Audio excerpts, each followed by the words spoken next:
Hey guys, it's me, Gypsy Angela, and today I'm going to be teaching you a few magic tricks, including one with cups and balls, one with coins, a few card tricks, and a few tricks that you can do with a wand, or if you don't have a wand, a pencil. So, let's just get started. So, the first trick I'm going to be teaching you guys today is the cups and balls trick. So we've got these 3 balls, if you can see them. And we got these 3 cups. So I'll let you examine them at the end. So we're going to put these cups down on the table. And then we're going to take this ball here. And we're going to teleport it through this cup. So we're going to place this ball on the cup. And then stack these 2 cups on top of it. And then the magic happens. Now I'm going to do the same thing, except we're going to put this cup on top of this ball. And I'm just going to put that down. And then we take this little paper ball and we're going to put it on top of this cup. So there's a ball that's already under here, and then there's a ball that's on top of here, see? So I'm going to make that ball teleport under the cup. Now we have 2 balls. I'm going to do the same thing here. And we're going to take this cup, put it on top of these 2 balls, and stuff them under here. And now I'm going to take this ball and put it on top of this cup. 3 balls. Now, this is even more amazing. So you're going to take this and you're going to put it on top of these 3 balls. So now all the balls are under here. But now, here's the secret. I've got this invisible little ball in my pocket. Now we're going to put it on top of this cup. I'm going to put this cup on top of this cup and this cup on top of this cup. But now it becomes visible. See? 4 balls. 1, 2, 3, 4. So these are all just ordinary balls I made from this tissue here. And then I've just got these cups, perfectly normal, perfectly solid, each one of them. So, was that magic or was that magic? So the secret to this trick is, in the beginning I started out with 4 visible balls. I'm going to put this ball in this middle cup here, see? And then what I do is I'll stack this middle cup with the ball on top of the bottom cup. And then I'll stack this top cup on top of the middle cup. So you can't see the ball that's hidden there. But there's enough space between the cups that I can put the ball there. So now you can probably guess how I do it. It's pretty easy. All I do is just do this. And then I have to turn it over really quickly. You can just do this with the ordinary cups, but you have to make sure to turn it over quickly or else the audience is going to see. And then you just put this ball on top of this cup. And then this ball comes through. But now you've got this ball in this cup now. So you do this again. And now there are 2 balls under this cup. And now you put this ball here. And now there's 2 balls. But the ball's really here. And so now you do it one more time.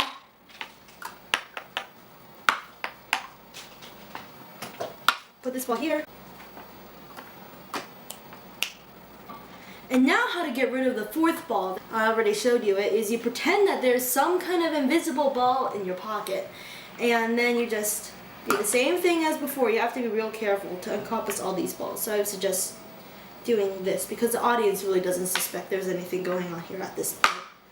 And then you pretend to put this invisible ball on top of this cup. And then you can pretend it to become visible. And so now the audience isn't even going to know how you did it because you've just gotten rid of the evidence right in front of their eyes. It's a piece of cake. And then you can hand the cups and you can hand them the balls for examination and they're not even going to know what happened. You can perform this trick with any kinds of cups and any kinds of balls, obviously. And it'll work just as well. So, next I'm going to be doing some wand tricks.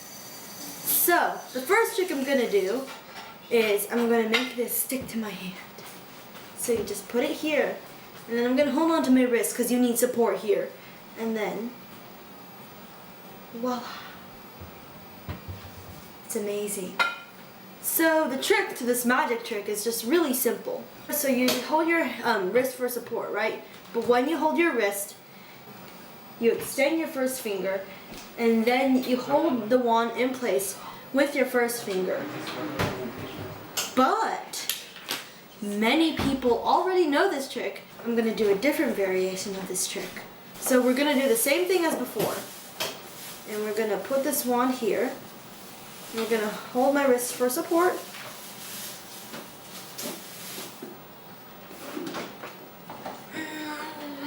It's magical. And I can snap my fingers. Well, I can't snap my fingers with my left hand. And then I can even slide it around. The secret to this trick is really quite simple. All you're gonna need are a pencil, some kind of rubber band or bracelet or any kind of thing that goes on your wrist that stretches, and of course, your magic wand.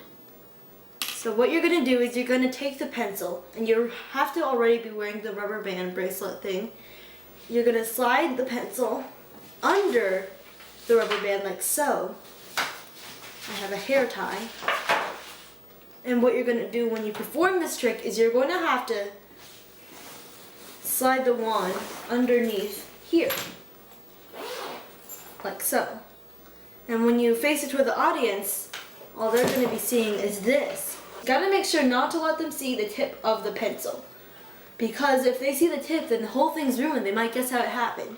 So none of this or this.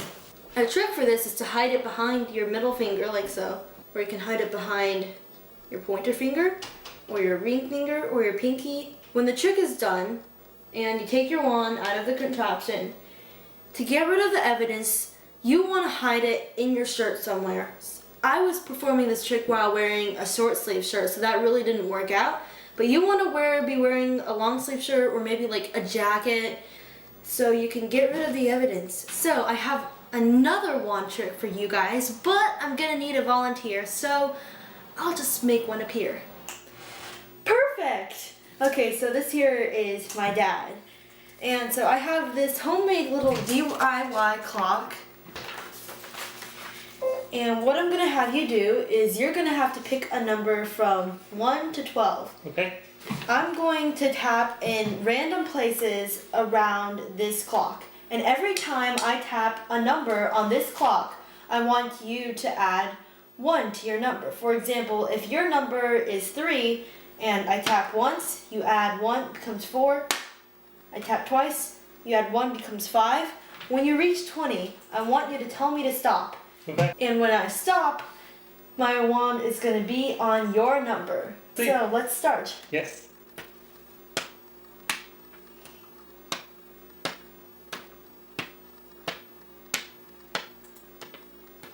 Stop. Was this your number? Yes, 6 is my number. So, was that magical or what? For this trick, you're going to need your wand, your DIY, or if your parents will let you, a real clock, and your volunteer. So, for this trick, you're going to have your volunteer pick a number 1 through 12, has to be 1 through 12. And when you tap the clock, on your first 7 taps, you can tap any number that you please. But on your 8th tap, you tap beginning from 12 and you tap backwards around the clock. And then when they ask you to stop, your wand is going to be on their number.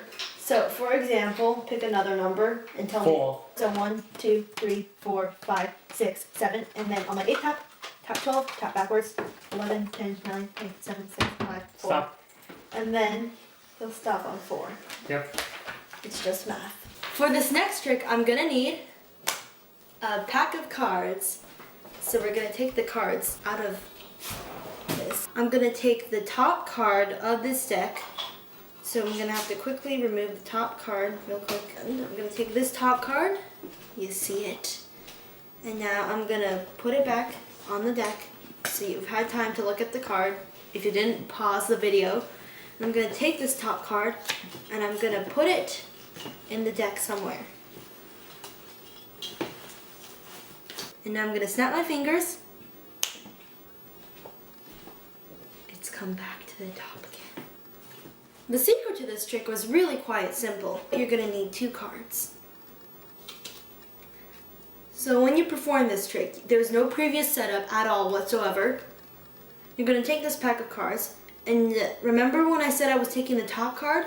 Well, I was really taking 2 cards. One was the actual top card and one is the second card, but I'm gonna make sure to pick them up so that they look like one card, and this might take a little bit of practice. And so you're gonna show the card to the camera, and then you're gonna put it back on the top. And then you're gonna take the top card, but it's not the top card because this is the actual card you showed the camera, but you're gonna take the false top card and make sure not to show people what this card is, because if you do, then they'll get suspicious. And you slide it like that, and you make sure that it's firmly in the deck so nobody can tell what it was. But then you found the top card again. Now I'm gonna switch to a different pack of cards that's all blue. I'm gonna take this deck of cards, so I'm gonna cut this in half, lay it on the table. We're gonna cut it in half again, as evenly as we possibly can. Now what we're gonna do, we're gonna take this deck, we're going to do 1, 2, 3, 1, 2, 3, and do the same thing with the other decks. 1, 2, 3, 1, 2, 3. Same thing here, really easy. 1, 2, 3, 1, 2, 3. Finally, we're gonna take this, 1, 2, 3, 1, 2, 3. Now, Ace of Hearts, Ace of Clubs, Ace of Diamonds, Ace of Spades. Look, you found the 4 aces. This trick is really quite simple. So we're going to take these 4 aces, put these aside. We're going to take the 4 aces and we can put them on the top of the deck. Now you don't want to show your audience member that they're on the top of the deck, but it's okay because they really won't figure out how it's done. If you want to, you can perform maybe a false shuffle or two. You can cut the deck, but make sure to leave some at the top, like this. You can do whatever you want with this deck as long as you keep these 4 aces on top. You could even like shuffle it. So then of course you split them into 4 piles. You gotta remember which one's the top pile. So this one's one that contains the 4 aces, split in half again. And now this one's the one that contains the 4 aces. Want to know beforehand because it won't be good if the audience member sees you peeking. And then you just take the other decks. 1, 2, 3. 1, 2, 3. 1, 2, 3. 1, 2, 3. 1, 2, 3. 1, 2, 3. And finally, you're going to take this last deck that contains all the aces and 3 random cards. And then you're just going to take these aces. And of course, you've still got 1 ace left for this deck. And then of course, you can just... and then tell the audience member, look, you found the 4 aces. You're so magical. For this next trick, you guys are in luck. I'm gonna show you guys how us magicians make money. So you see here, I have this dime. Can't see it. I'm gonna put it between my fingers so you can see how big it is. See, not very big because it's a dime. And now, watch, so see I have this dime. Now, watch as how I throw it up in the air. It becomes a quarter, see? Comparatively bigger. So, first thing I'm going to do is I'm going to change locations because it's rather inconvenient because my mother's cooking. So, to perform this very simple trick, all you're going to need are 1 dime or any coin of a small value and a quarter or any coin of a bigger value than the coin of small value. Before the trick starts, you want to put your coin of bigger value into your hand, and then you want to close it up so you have a fist. And then you're going to take your coin of smaller value and you're going to hold it between your thumb and your first finger. Now you're ready. When you're going to perform this trick, you want to have your audience member facing you so that they can't see the finger side of your fist, so that they see your fist like this. And you're going to tell them, I'm going to turn this dime here into a quarter. And when you throw the coin up in the air, you want to make sure not to throw the dime. You will have to throw the quarter hidden in your hand. And then you can just put the dime back into your hand, and then you can throw the quarter. and then of course the dime will magically turn into a quarter. And to get rid of the evidence, you can just pocket the dime afterwards, and nobody's going to suspect that it was part of the trick. For this next trick, you're going to need to see my hands very well, so I'm just going to show my hands here. Now, I'm going to make this quarter pass through my hand. So, on the count of 3, I'm going to make it pass through. 1, 2, 3. For this trick, all you're going to need are 2 of any kind of coin and your hands. You're going to need to put one of the coins anywhere in the hand so your audience can't see it. For example, you could try to palm it, although I wouldn't suggest doing that with quarters or half dollars. You could hold it like this here. You could hold it like this here. So I held it like this during the trick. So you're going to have to angle your hands so that the audience can't see the coin like this, but it's not also like vertical, so that it looks weird. Going to make it look very natural. And then you're going to take your other coin and you're going to say, I'm going to make this coin pass through my hand. And so you're going to have to tap a few times, and then once you found the right spot, you can say, okay, on the count of 3, I'm going to make it pass through my hand. 1, 2, and then on 3, you want to slide your fingers down over the coin so it looks like you're pushing it into the hand, like so. Or if you wanted, you could just like that, that's fine too. But when you push the coin into your hand, you're going to let this coin drop. So, 1, 2, 3. And then when you're done with this coin, you're going to have to hide it somewhere in your pocket again. And now you've performed the trick. Oh! Hey guys, it's Angela, and I hope you enjoyed my video this week. Sorry I wasn't able to upload last week because of schedule complications, but I'm able to upload now. So remember to comment those toppings, and I'll see you guys next week. Bye!